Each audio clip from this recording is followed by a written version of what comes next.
Good morning, everybody. I'm Debra Hadaway, and Kim Silver and I will be presenting this next portion of the assessment day. Welcome back to everybody who was in the first session, and welcome to anyone who's joining in for the first time with this one. You may hear some repetition of ideas that came from the first session in terms of terminology and outcomes and that sort of thing. That's because those things are important. So our goal today for Kim and I is to walk you through the concepts of mapping and tracking with outcomes so that you have a way to think about getting your outcomes set up and measurable, and then moving that through up through the various levels from course to program and then reporting out. So our session will be, here's session 2, will be running until 10:45. Part of this will be question and answer. We have a few panelists with us today.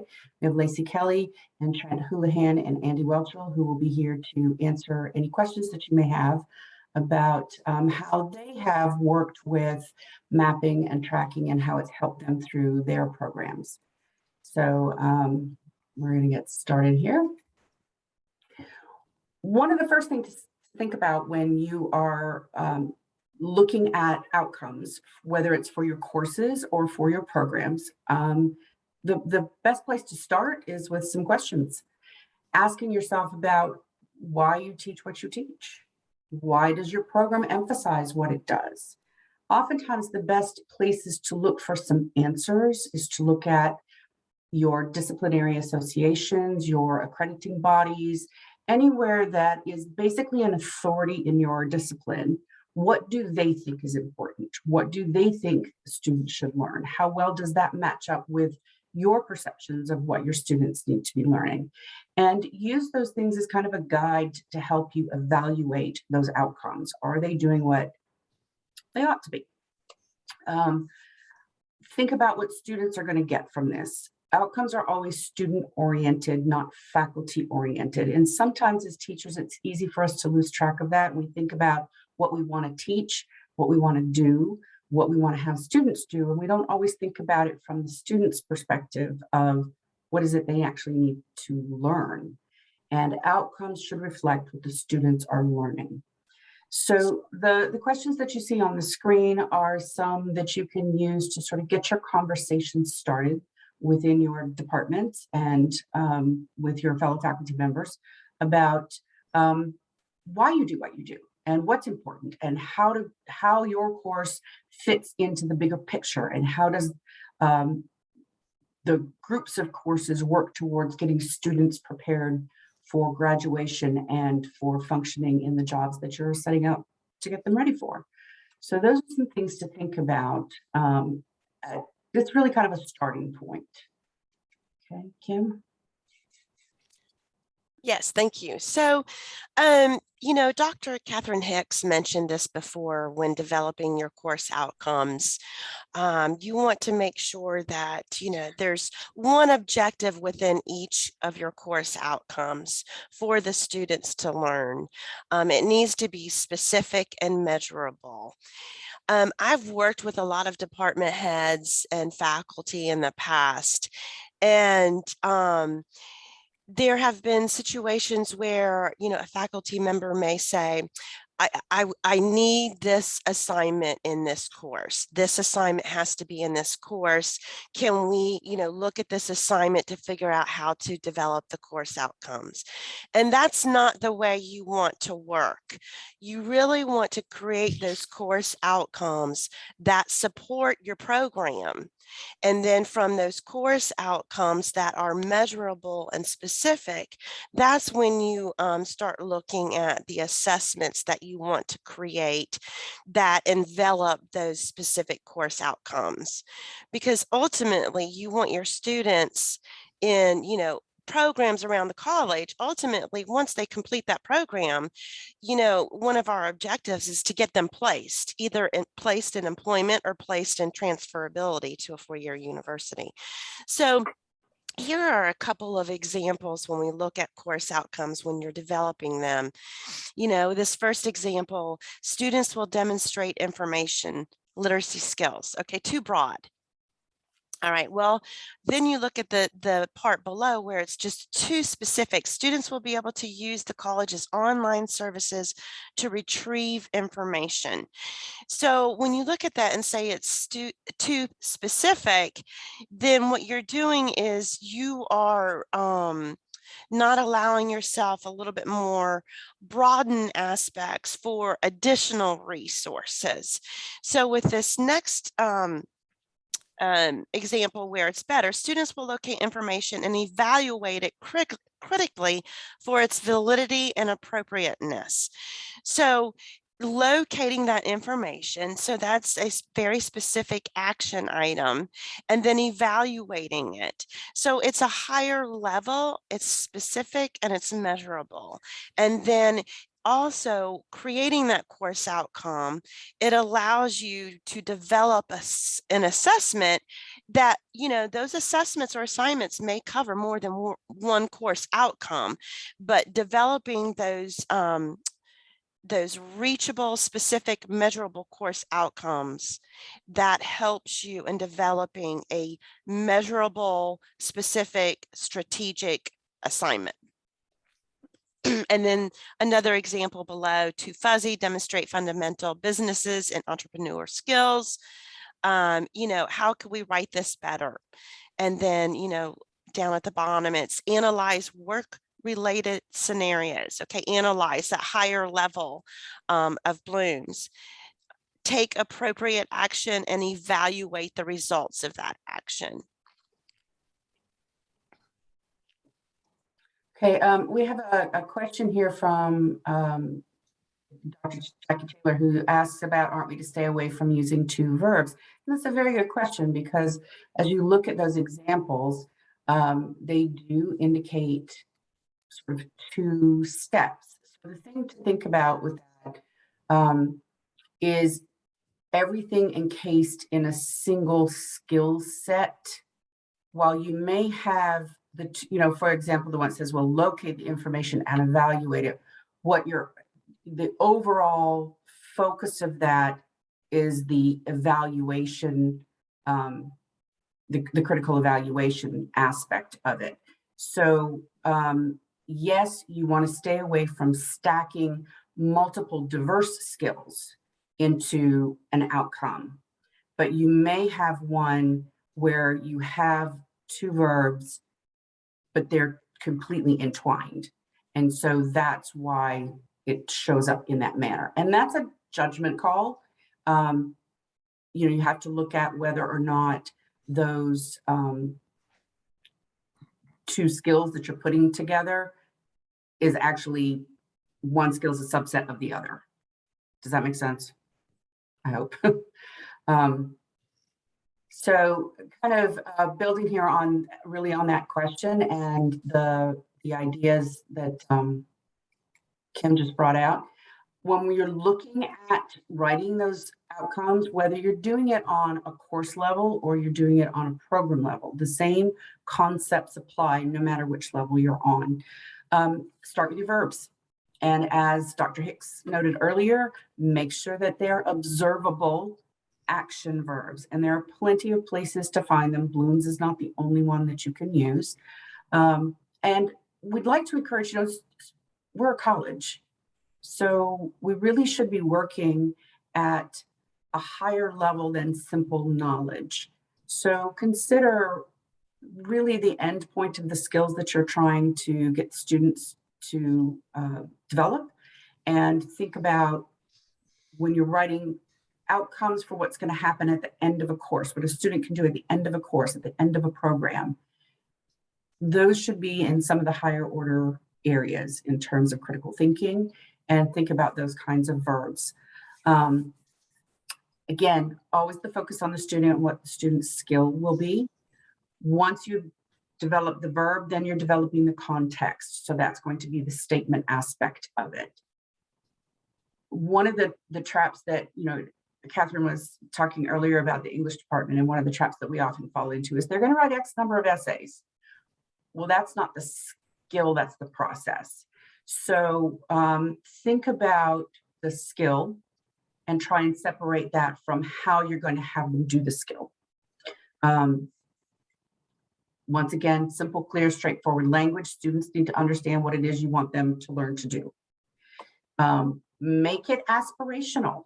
We want them to reach for something, not simply repeat skills they already have.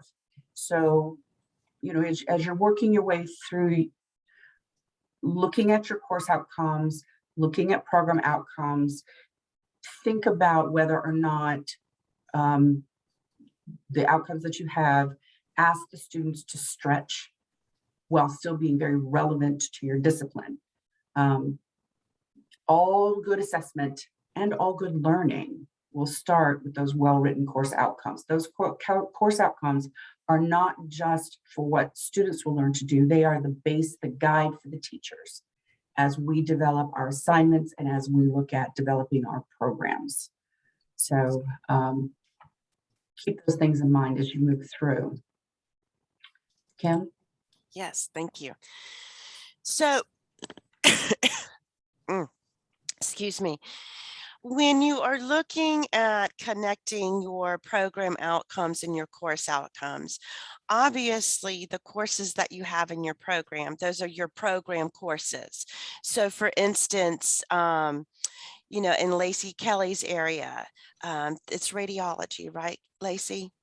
So you'd have all of those, is it RAD courses? Okay, so it's your program courses that you're really looking at that support your program learning outcomes. So once you've developed those program learning outcomes, those objectives that you want students to learn throughout the program in order to be successful in completing the program, you're really honing in on those courses as well. You know, you want the courses to support those learning outcomes. If there's a course in there that did not support any of the learning outcomes, that's when you need to evaluate either your program outcomes or is this a course that really needs to be in our program? So when you're looking at your course outcomes and developing the course outcomes for each course, you probably have level of courses throughout your program, of your program courses. So when you're developing those course outcomes and those assessments, those assignments, you know, there may be a level of introduce, reinforce, and apply based on the level of the courses. I know for accounting, they have 100 level courses and 200 level courses of different areas of accounting. And I know Andy Welchel will speak to that curriculum map here in a little while. And you want to make sure that these students are being evaluated not just one time for a learning outcome, either a course outcome or program outcome. You want to give them several opportunities to go through the course or program in which they practice those skills within that course outcome or that learning outcome. It should not be the sole responsibility of just one course or one faculty member. As I mentioned, you want to make sure that the students are getting several opportunities and at several levels within the program to practice that skill set so that they are successful towards the end of the program in that curriculum. Okay, so here you see Linda Susky again. Dr. Hicks mentioned her her book earlier on, and it's really a very good practical guide. But I have a couple of quotes here because I think that they're pretty relevant for anybody who's working with developing a program and looking at program outcomes. She says, course learning goals, which we call outcomes, describe what students will be able to do upon passing the course, and program learning goals describe what students will be able to do upon successfully completing the degree. So you can see that they're both cover the same thing. But she also says a collection of courses is not a program. That they lack coherence, they lack focus because there are no common threads binding it together.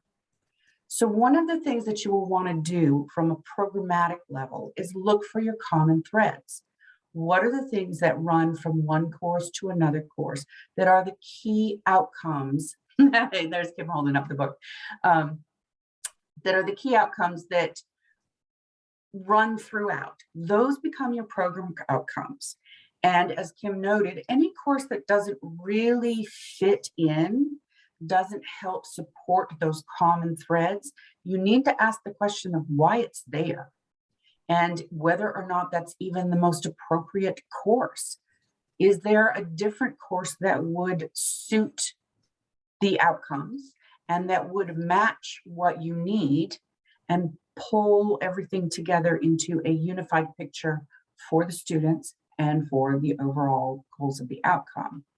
So we've got a couple questions in chat. Oh, okay, thanks, Renee. So, think about that as you're working your way through, whether you're on the course level or you're looking at it from the certificate or diploma or degree level. Again, start with some of those questions. And as you're doing it, really look at all the things that are in your program and find those common points.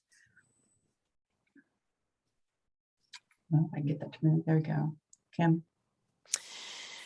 So once you determine your courses that support your program and you've developed your program outcomes, here too is a wonderful tool. It's a visual, it's purposeful in mapping your courses to your program outcomes. So you start with your program outcomes, listing those program outcomes, and then vertically along the side panel, that's when you would list your program courses, not any of the gen eds, just program courses.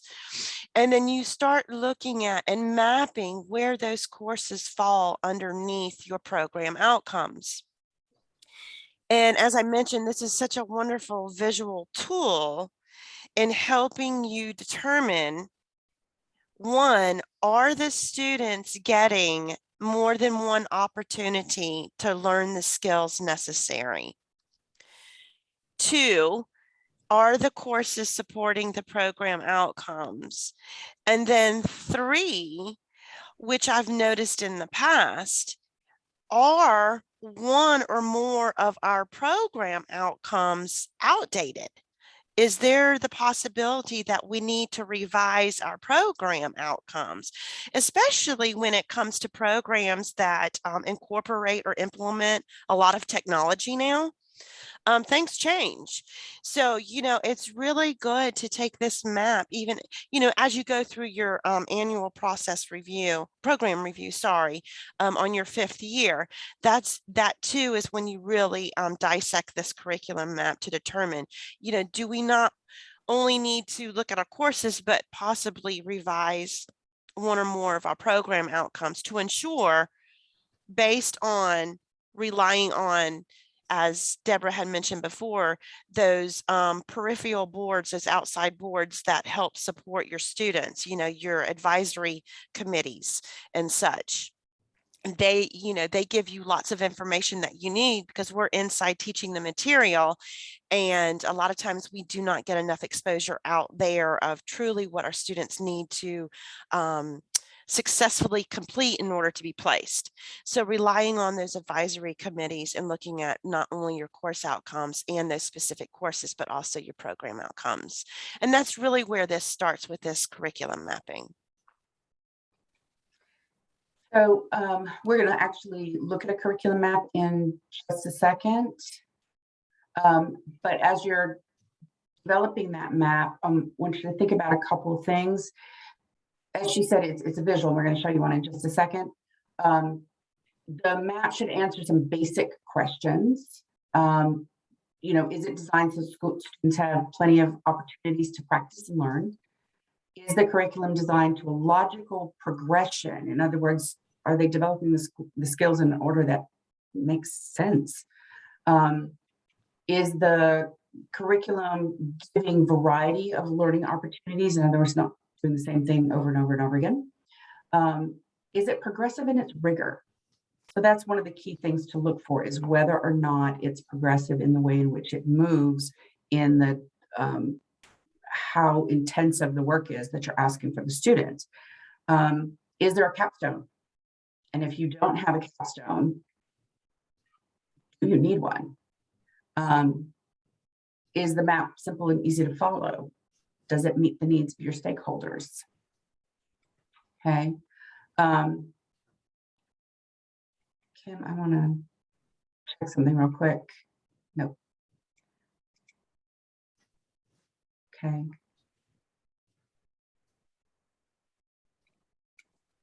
Kim, do you want to cover this?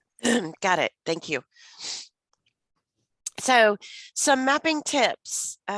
Like I said, we're getting ready to look at a curriculum map, and we'll hear from our panel on what they've done over the past several years when it comes to program outcomes, course outcomes, and mapping.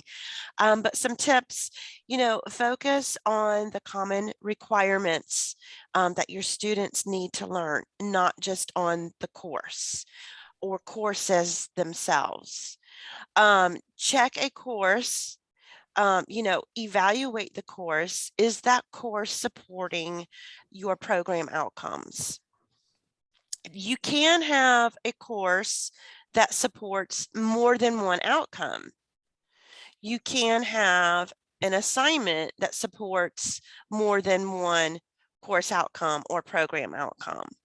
But when you have, for instance, maybe a course that's supporting barely one program outcome, or an assignment that is not supporting any of the course outcomes, reevaluate that using your curriculum map.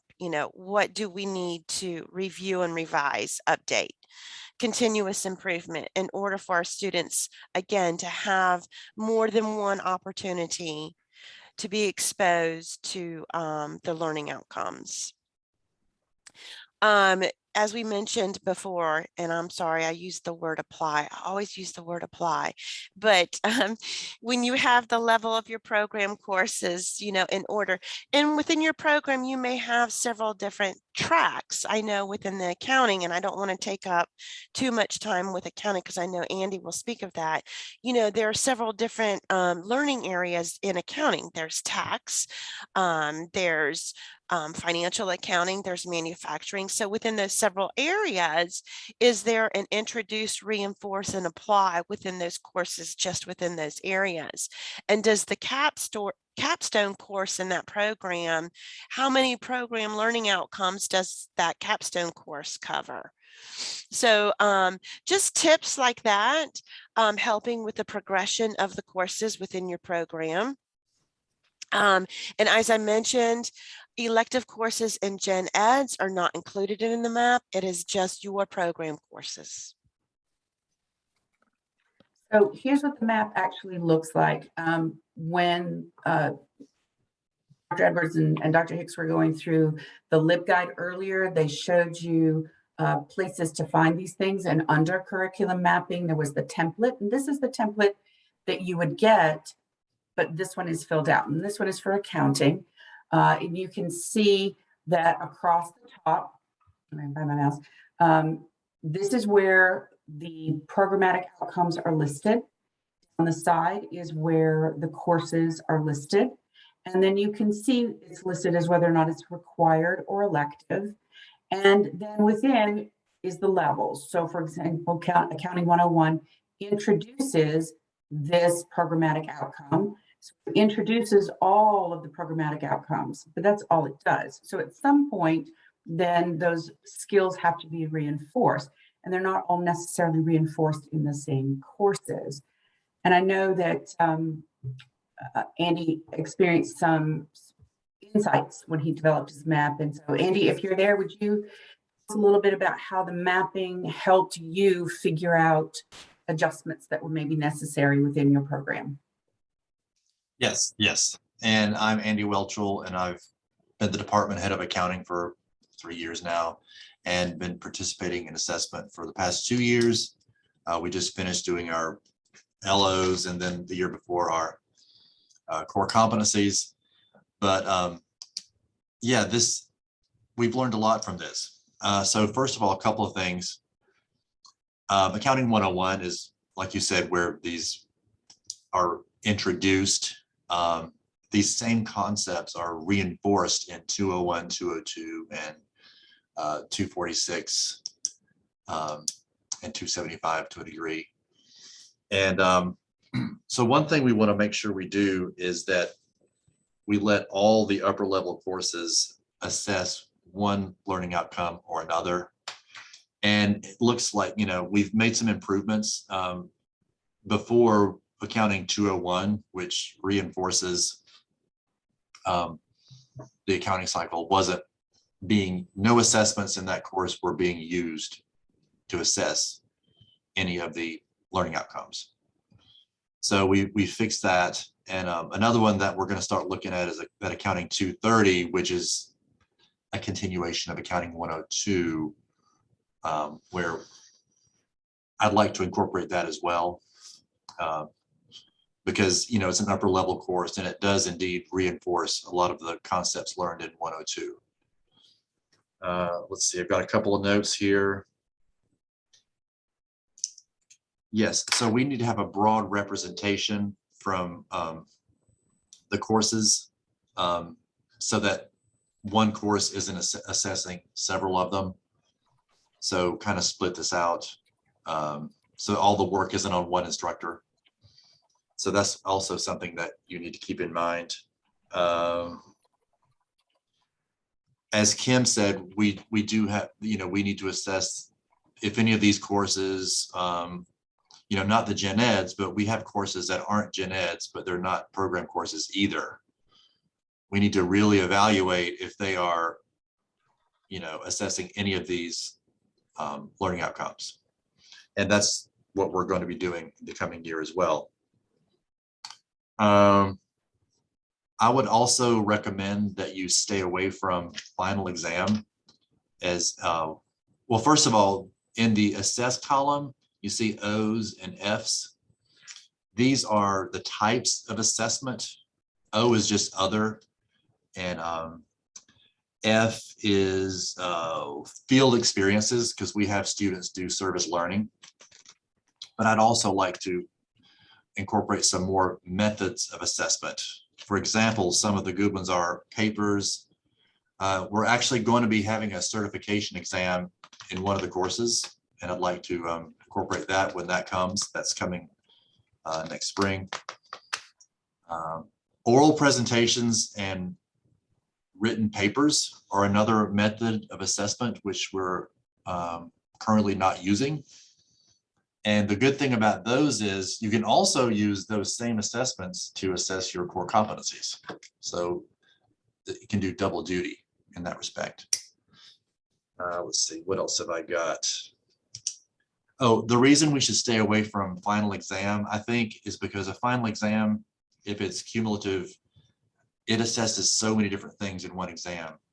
And I think it's important that we have, a project or just one assignment that hones in on one of these things. So that's why I try to stay away from final exam as one of the assessments. Let's see, what else did I have? Yeah, and like we said, this accounting 275 is the capstone course. So ideally this should assess, most, if not all, of the learning outcomes. And it does that. Could it do better? Maybe, I don't know. But again, we want to spread out the assessments among the upper level courses, the 200 level courses, so that all the work isn't going to one lead instructor for the gathering of the data and all that sort of thing.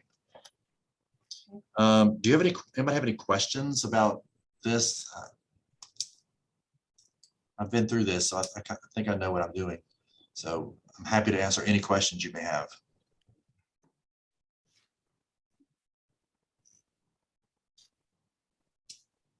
Andy, what do you think about the program learning outcomes at this time? Have you considered, I mean, how are they right now? And Yeah.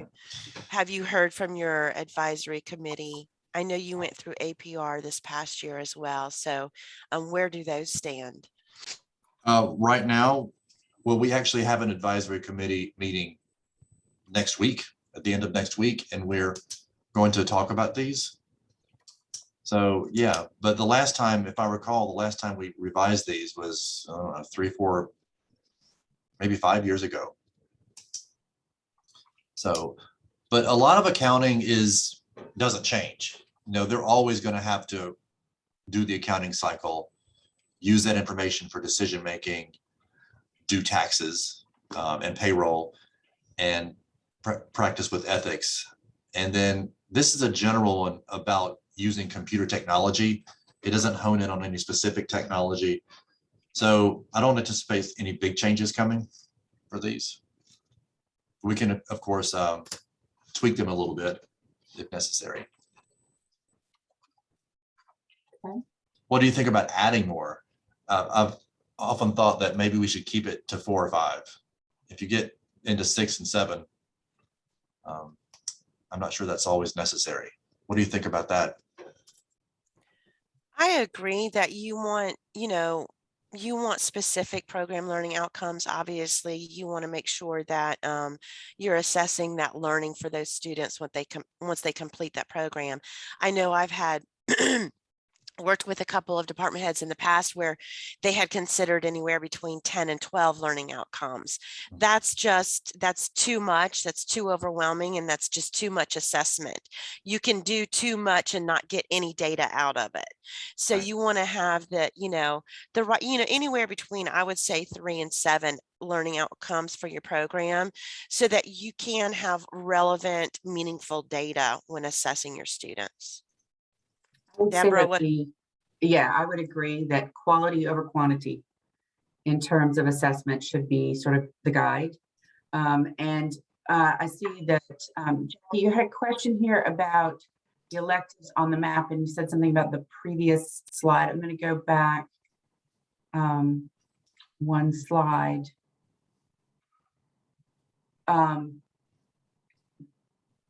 I'm assuming that you're talking about the bottom bullet where it says elective courses should be left off as they don't address the program learning goal for every single student. Is that the comment?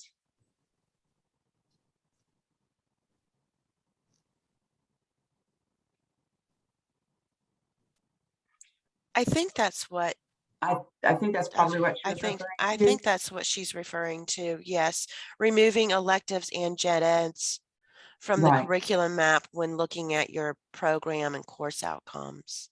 So then when we have the column here that says required or elective, to the point, maybe that's something that needs to be updated on our map, is we just simply put required courses. And we can take the other column out. So that's something that we can explore. That's not. Yeah, I was just on that other slide, it said there's no need to put electives on the map anymore. So I was just confused about why are we not putting electives on here anymore? So that's why I was just confused about the whole issue of why Right. are we, see at the bottom it says elective courses should be left off the map as they don't address a program learning goal for every student. Right. So I was like, oh, are we doing that now? So that's why I'm just confused about the whole thing, is why are we leaving our electives off now? That just confused me. When you're looking at your curriculum map and you're thinking about your program student learning outcomes, an elective course means that student A may take one course and student B takes another course. And if the two courses don't directly address the same program outcome in the same manner, then the students aren't, you can't really map it in that manner. So that's why at this point, we would suggest certainly as you're looking at how well your core courses are meeting your programmatic outcomes, that you're leaving off the electives to make sure that everything is addressed in the courses that every single student has to take. And then you can look at sort of as a second level, you could look at your electives to see how well they also match up. But electives by definition means not every student takes the course. And so therefore, they don't really. So that's still confusing because you said it's possible that students have an option of 2 or more courses. So the elective column may still be needed.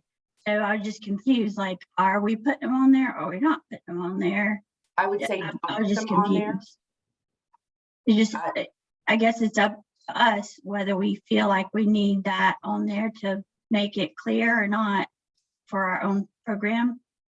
Yeah, I would start with, and I would say that I didn't process your question fully before I answered your question. So Okay, I would say that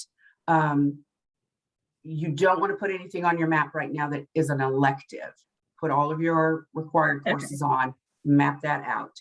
because And like then we had, if you- a choice of this lab or that lab, Mhm. which they're doing is, pretty much the same thing, but we have those on there now because obviously these are the exact same things we've been using. So I didn't know if we should go back, take all of our electives off or not, so just, Well, in terms of something like the labs, so you're saying that every single lab meets the same programmatic outcome no matter which one they take? no. Okay. Not Then, yeah. necessarily. If they're not all meeting the same programmatic outcome, then yes, you probably want to take those off. Yeah. Okay. Okay. All right, Thanks. let's see where we are. Thanks. Kim? Is Say, this me? Yep. Okay, very good. Okay, so once you have completed your curriculum map, it's now time to look at this information and say, okay, where are my assignments, my assessments, my measures, and how do I track that data?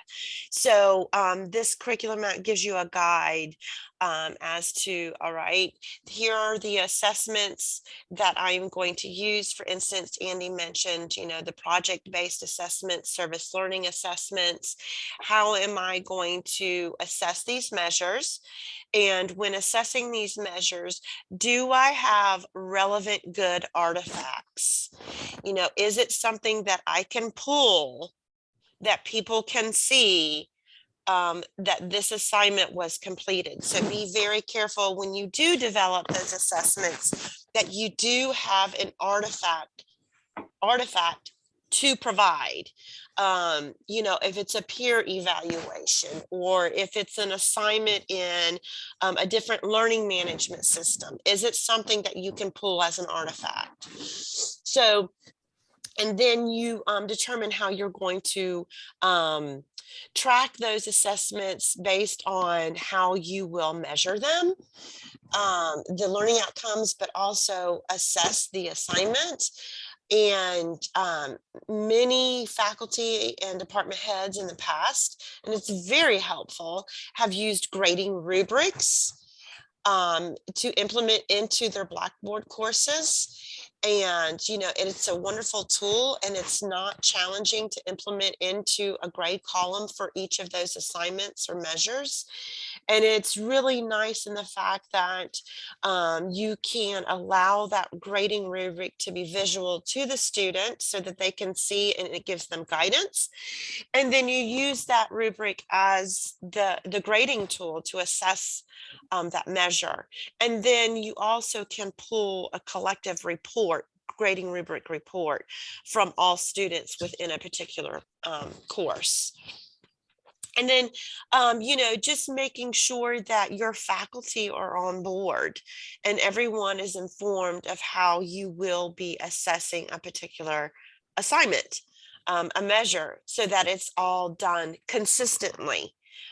You may have several sections of one course. You want to ensure that if you are in fact using a grading rubric, that grading rubric is in all of those sections.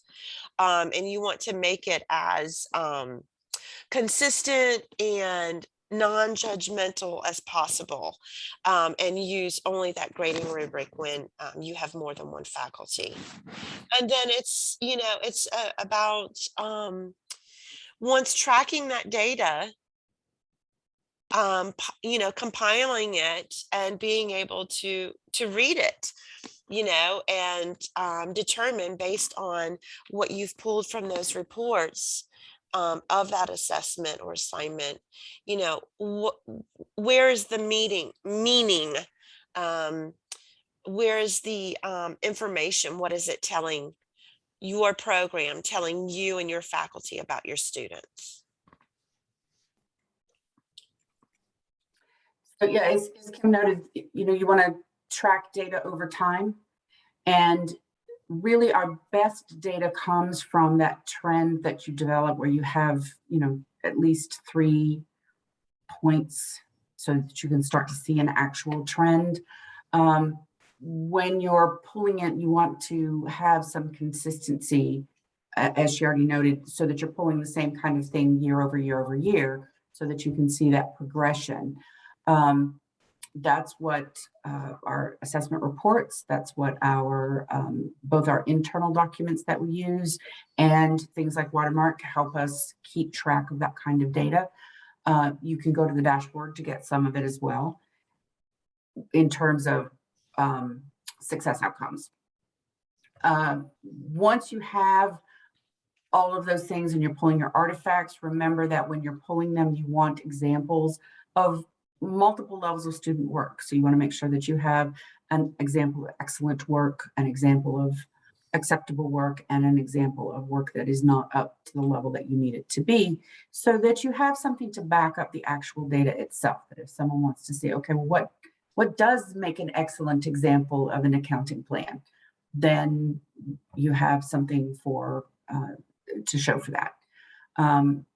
That trend data will help you develop a view of the strengths and weaknesses in your program so that you now know where to put your action plan items. Action plan items come out of what the data says to you in terms of strengths and weaknesses. So be sure to take a look at that. So just asking a question, if you use an observational data complete as an RS, and we have quite areas where observation is the primary assessment tool. We think about our healthcare workers and our students in those programs. They're often in the hospital or in some other kind of medical setting, and they're being evaluated both by the people that they're working for and by their instructors. And so those are observational. That is the artifact, because it's the notations that are made watching the student work. So absolutely, those can be an artifact. Okay, so we do have some Andy's here, as well as Lacey Kelly and Trent Houlihan, and we have some questions that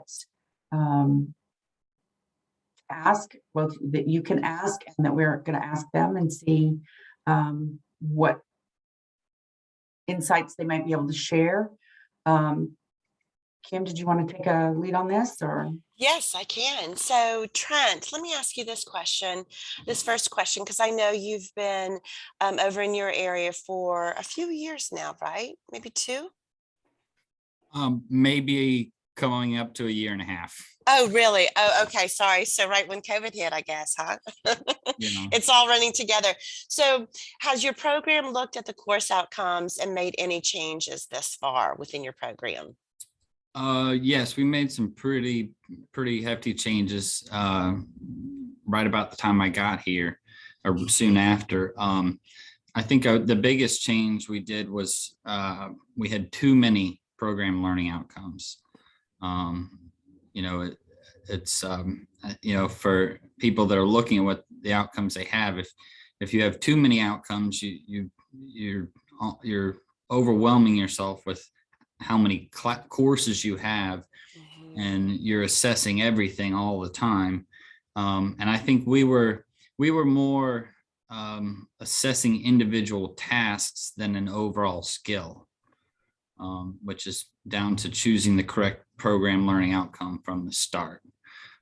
So we're in the process. We changed them all, and we're now using a lot of the rubric based items because we have a lot of lab areas. So between auto body repair and automotive, you know, a lot of our skills we're doing is we're visually watching and assessing off of.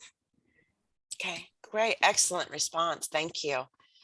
Lacey, I have a question for you. How do you keep up with your data collection within your program area?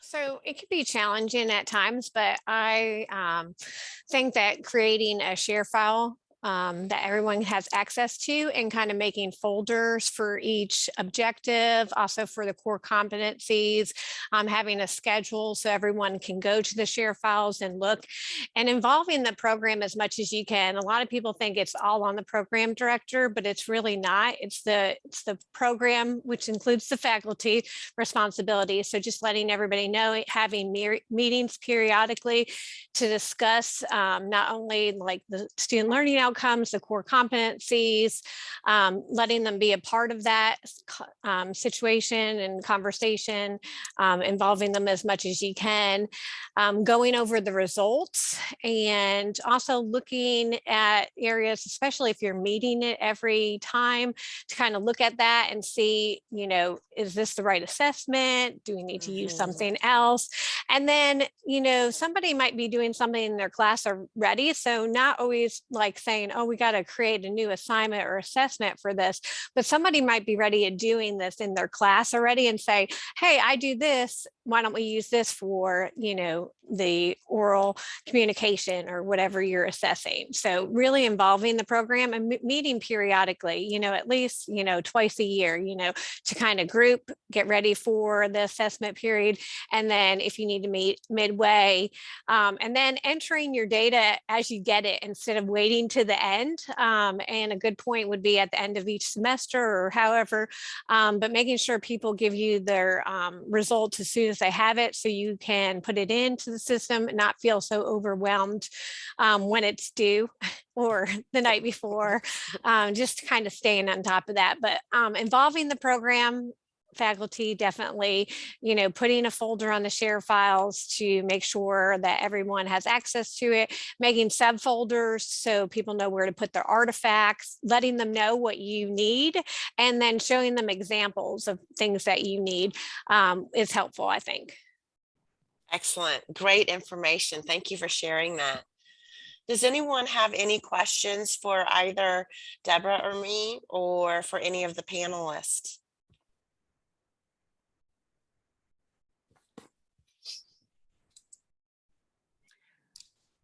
I would ask if Trent or Lacey or Andy has anything to say about the starting of the process. I think for a lot of folks, just getting started, you know, it can seem a very overwhelming task to sit down. Okay, I've got to look at every course outcome, and I've got to look at all my program outcomes, and, you know, map it all out. It's just like, whoa, so much.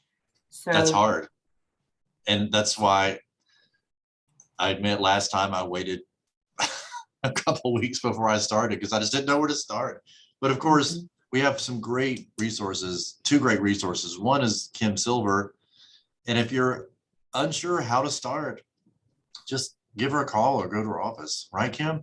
And then the other thing that you may not believe this, but Jan's soft chalks in the LibGuides are so awesome.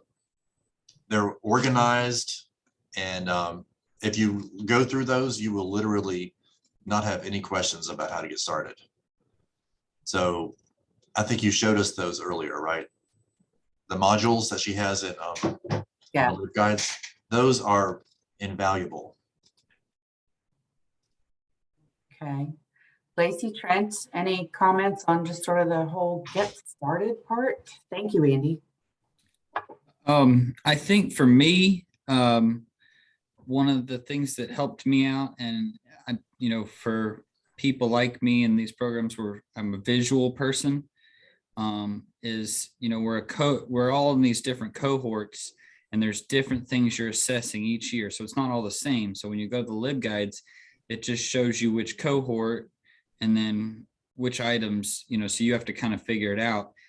So for me, I had to write down each year from where I'm at right now for the next 4 years, and then write out each item and be able to see, so I can see each year, succession of, I guess, of each of it, so that, I could have a grasp of the whole thing I'm doing, and not just right now I'm assessing this one item. So having that gave me a better visual overall, and I liked it. So That's a great tip. Did you tie that at all to your curriculum map where you were looking at the various outcomes? And so, this one and this one are coming this cycle, or did yes. that, so you kind of Mhm. layered the two? Yeah. And that Okay. way I can say in 2020, now I don't have it in front of me right now, but I can say in 2022, we're doing this, this, and this.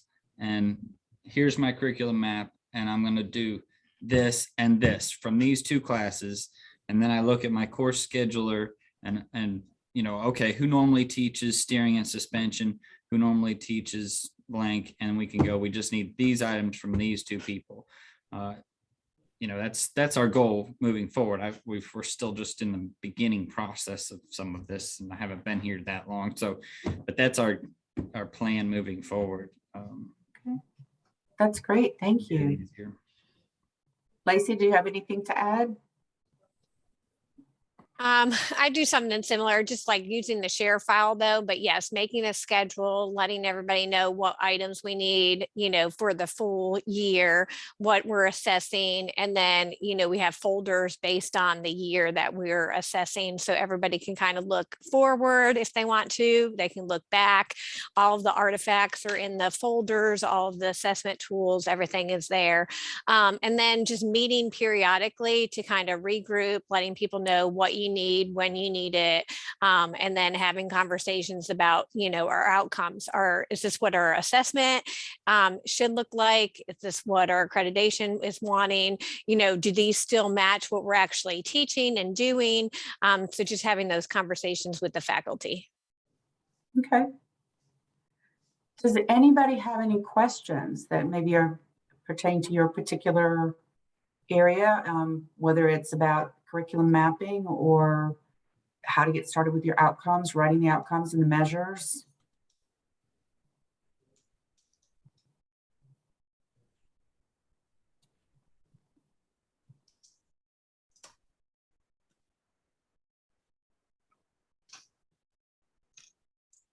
Make sure we don't miss anything in the chat.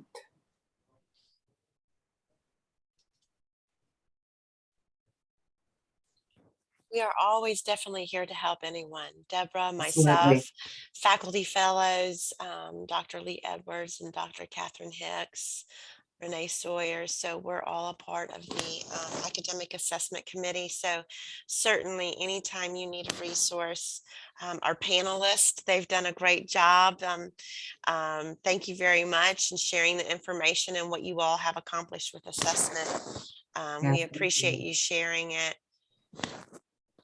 Okay. Debra, I think that's it, right? I think it is. Okay. The next session will actually cover more detail on trend data and data collection in general and how to work with it and analyze the data. So as you're kind of thinking about the next steps, once you've worked through your outcomes and you've developed your map, now you have data, what do you do with it? So Andy Finley and Shane Howell will be talking at, I think they start at 11, right? Yes, that's 11 correct. o'clock. They Yes. will be talking about that. And so if you think Renee, we're signing off right this minute, take a quick break, is that right? Yes. Just All sign right. off, come back to use the same link, and we'll start back at 11. All right, sounds good. Thank Thank you. you, everybody.